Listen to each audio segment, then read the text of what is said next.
we are at in the Pune cluster. And I call it the Pune cluster because, as I mentioned, we have about 25 companies that are doing actively CSR. The others are also doing it, but they're not under the legal obligation to do CSR.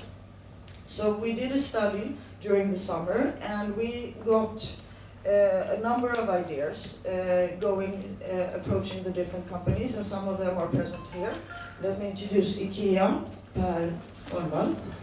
Then I have Atlas Copco, the MD, Giovanni Valent, and then I have Alfa Laval, Prasanna Kote, who are here. These are just examples of the companies that are present. There are many more who are joining us in this kraftsamla. But what we discovered was that first, the girls in the Pune area had no idea there were job opportunities in the manufacturing industry. So of course that is a challenge. We need to get the information out. The second part was that we saw that within the companies there were of course a recruitment need for female engineers, but also other categories, other roles in the companies. So the figures at this point stood between 3 to 12% in the manufacturing cluster of female workers. And in the service sector, we were doing slightly better, between 27 and 40%. But of course, there was room for improvement. So we approached the companies, and they were very happy to work on the 4 verticals that I just outlined, meaning exchanges of best practices between the companies, the targeted skilling of women for non-traditional female work. I wish to emphasize that because what we're talking about are machine operators, we're talking about security guards, we're talking about assembly operators, and we're talking about forklift drivers. So it's going to be a new category of work for these young women. And then we also realized that a lot of issues were actually subcontracted. So there was room to build value chains where you would have female entrepreneurs. And that squares very nicely with the initiative that has been launched by the CM of Maharastra in trying to build female entrepreneurs and actually supporting them. And rightly also that not only having the code of conduct issues of safety and quality, and also, as you know, fighting child labor, but why not also gender equality? So this is where we're moving towards, and I'm going to give the Chamber of Commerce, who is going to be one of the key actors here, and then I'll also give the floor to UN, who has a key role in assisting us in implementing this program. Thank you, Ulrika. I'm very happy to be here today. My name is Sara. I'm responsible for the Swedish Chamber of Commerce India, based in Delhi. But lately I spent a lot of time in Pune because of this exciting project and other things we do. And just to give you a brief about the Swedish companies in India, there are currently about 180 companies spread across India. And Pune has emerged as a manufacturing hub, I would say, for Swedish companies. And many companies, to present here, Alfa Laval, Atlas Copco, has been there since the end of the 50s. And we see, as a result of that, many new ones are moving in as well. So we have a strong base as a Swedish business community in Pune. That's why we thought when we wanted to start Kraftsamla, we want to start it in Pune. That's our pilot project, but we hope to move it on also to other clusters of the Swedish companies around India. And why do we want to do this? Well, we see that it's very important. We've been here for a long time, the Swedish companies. And our question is, what legacy do we leave behind and create? And how can we contribute positively to India's development for a sustainable future? And we really think that working with gender equality and equity is one of the key things in India as it is in Sweden and around the world today.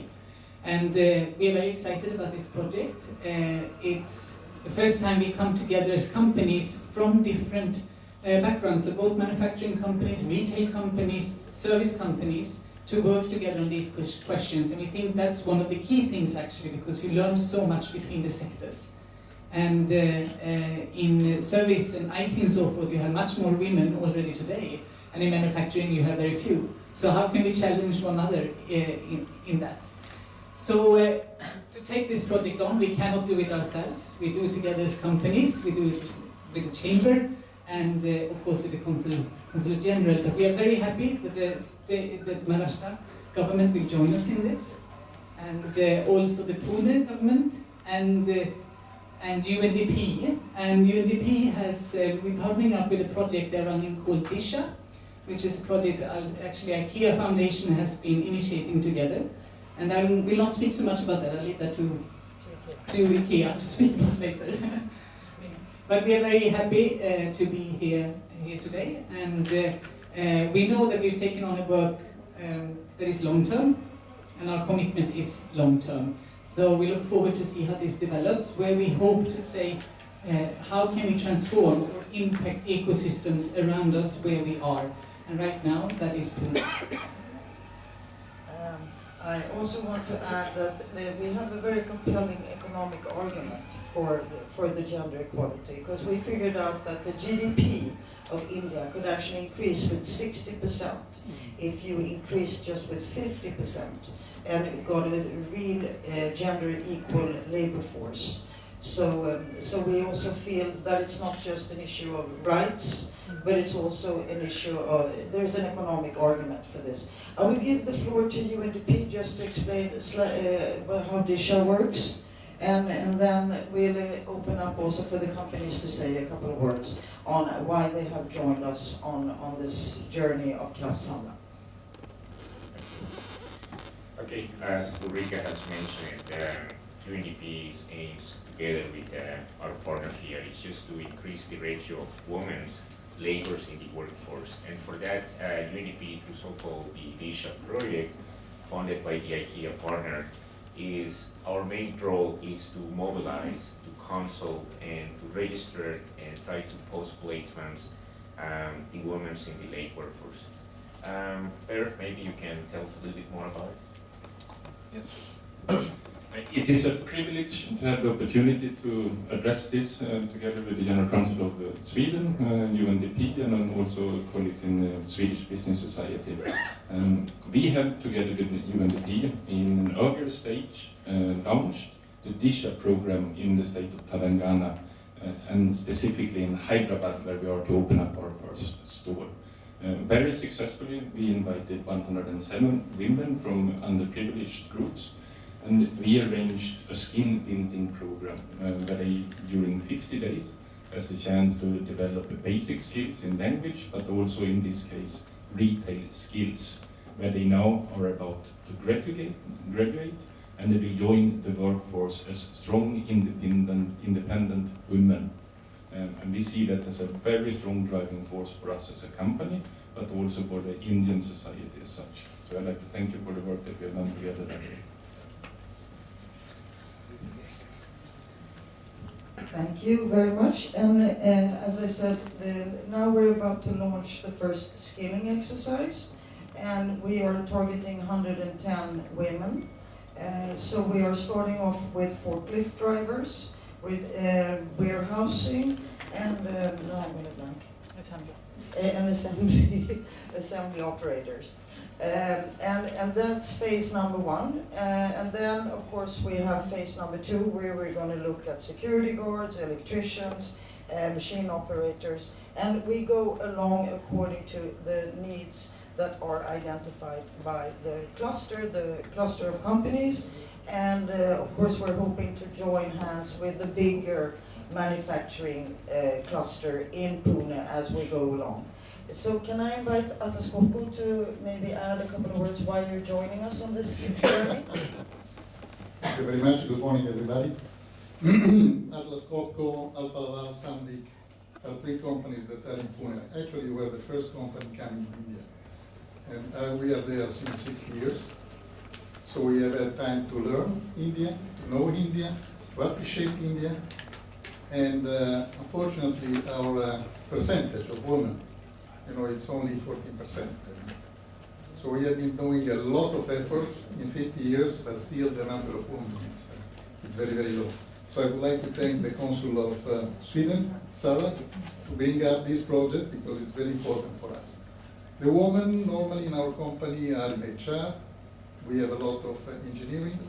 We have a lot of administration people, but we have nobody in the manufacturing field. So it's a need. I mean, we want to get to 50-50 in equality of women. So it's a long process to go from now on, and this project really is coming in the right direction, and that's why we join the things. Other things is that this project is not only for Atlas Copco, but it's also for our supply chain. You know, we are looking for our supplier, and we're going to impose the same thing to our supplier to increase the number of women. So we really want to have a global project in Pune. You know. So it's quite a challenge. Thank you very much. It's really a pleasure to be part of this particular exercise. We, Alfa Laval, we started in Pune in 1937. It's a long journey for us. And in fact, we were in this CSR exercise, doing this exercise from much earlier days. But since 2014, we basically focused our attention, and the vision what we kept for our CSR is women empowerment and skill development. And obviously, both of these two initiatives, actually they are in line with the Krasmala initiative that we are taking. So I think it's actually kind of a good support for us, actually, so that we can actually take part in this and develop further. As Mr. Givani has said, that we also lack the women diversity in our company. It's quite less. They are there in engineering and management, but not in the manufacturing. I would say the skill development would help us out into having more women power into our. Thank you very much. Per, do you want to say something exactly on? Yes, I can connect back to this one. So, Sitting here together with the colleagues here, we all know that India has a bright future. And what we see that we have the possibility to do together is to make this bright future come a little bit earlier than it would do otherwise. And here we have seen that the Disha project fits very well into this context because it is focusing on women. And then as an employer, of course, we all strive to that we would like to have a diversity in our workforce coming as close as possible to 50-50, that we will have a positive contribution for us as companies that we have more to choose from and we have broader skills. However, we've also seen successfully that when more women enter the workforce, it has a positive contribution on society. Because a woman with a salary is an independent woman. And they also tend to use their income more from the best of the family, focusing on children and children education. So this will have a positive effect on generations to come. That is why we are so glad for this joint initiative, where we will work together to skill build the women.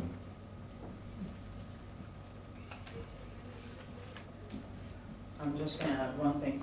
As you can hear, this is a major undertaking, and of course we are also teaming up with NGOs, because there is an aspect of this which has to do with the sort of social environment around the women. So we expect that we are really building on existing efforts by the companies, what they are currently doing in terms of skilling and building capacity with women.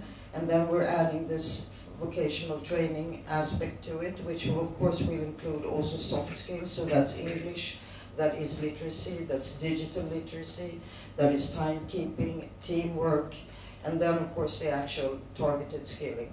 So it's, as I said, a really holistic approach that we're trying to adapt here.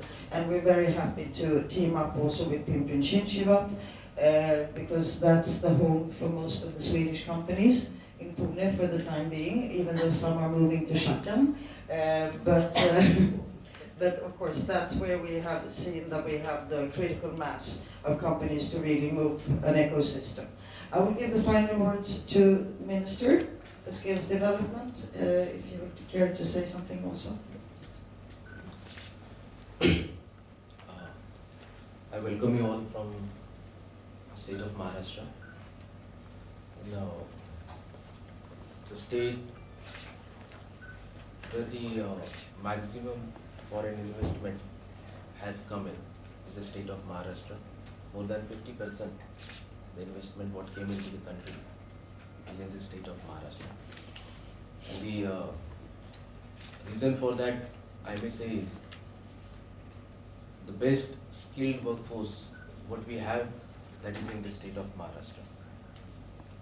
And as you said, the women entrepreneurs, we have to encourage them. And today's MOU, that is for encouraging the women entrepreneurs. I would like to say, it's truly said that the GDP will have a great boost when the Indian women entrepreneurs are onto the fields. I would like to just add, India has the highest number of women entrepreneurs. Every woman in Indian home is an entrepreneur. If you see this, they get a unfinished good and they made it into a finished good, and that has been put into the different way. I think so. UNDP and the Swedish government, they are being the bridge for this women entrepreneur which are holding in the house, but they can come to the exposed to the outer world. I definitely believe in this. We get a partner with this agreement. Definitely, those women entrepreneur will give their best and will have the best result. I again thank you from state of Maharashtra, the Consulate General of Sweden, and UNDP for having this positive approach. Thank you. Thank you. We open up for questions.